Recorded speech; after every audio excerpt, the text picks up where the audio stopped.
So to start with, we're going to take a batch class from Capture.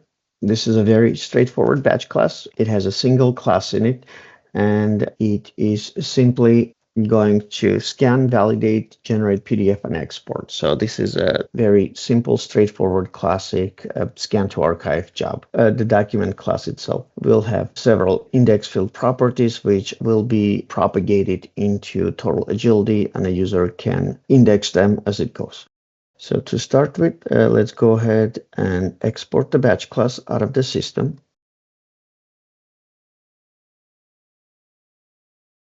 And then we'll just save it on a desktop. There is no need to export any of the profiles, so we just will export the batch class as is. There's our demo. So to kickstart the import, we'll need the admin XML out of this cap file. So this one manual step will be to basically get this admin XML out of the cap file. So I'm just going to copy the file back into my machine.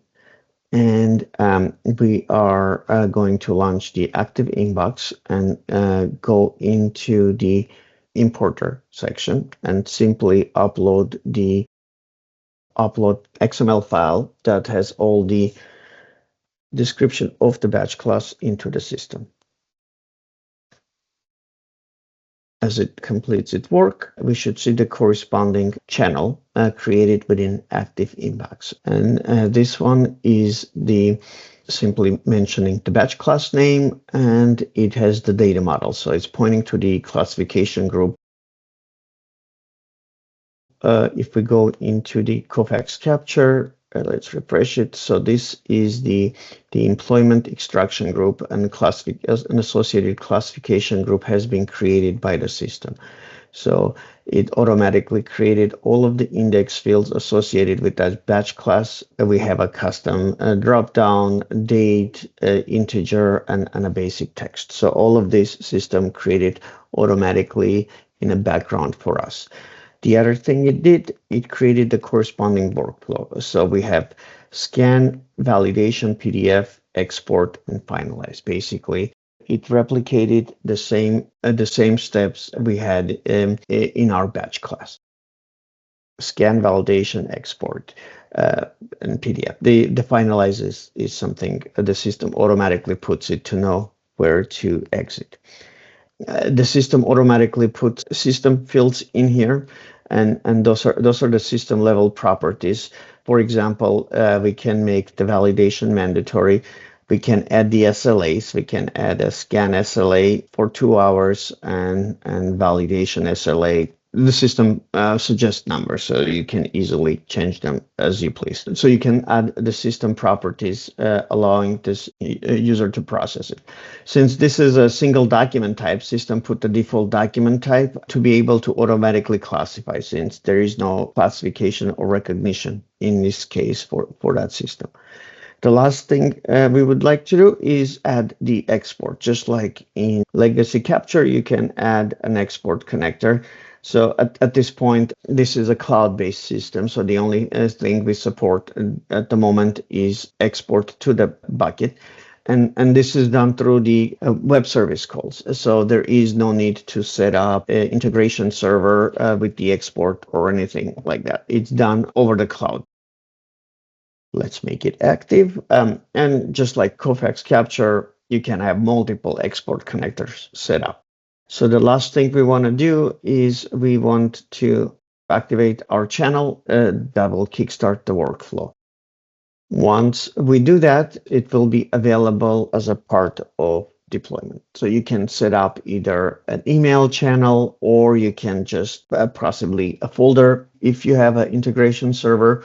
Or the simplest thing to do is just use the interface to scan it. So we will simply select our batch class.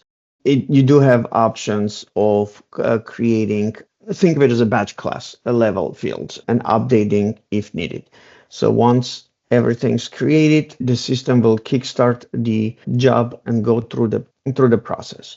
Now, ActiveInbox is basically database driven application. So all of the configurations are stored in the database, and a system simply runs the processor that will query the database to identify what is the next stage to launch, and then wait for it to complete and just keep going until the workflow defined in the configuration is complete.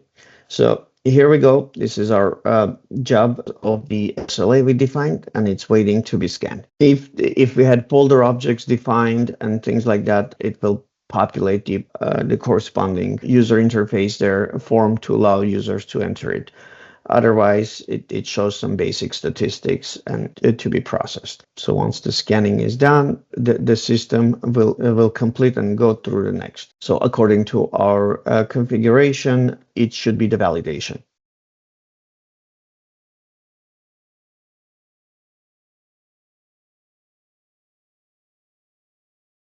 And there comes the job.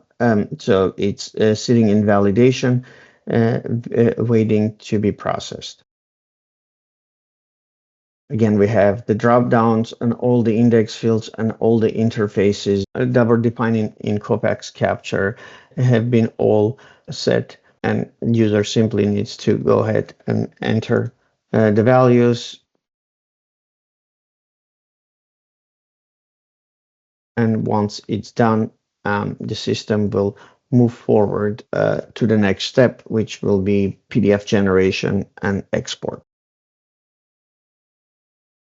So the PDF generation is complete. Now the active processor launched the export that will export to Amazon, and it will complete the job since we have no other exports done.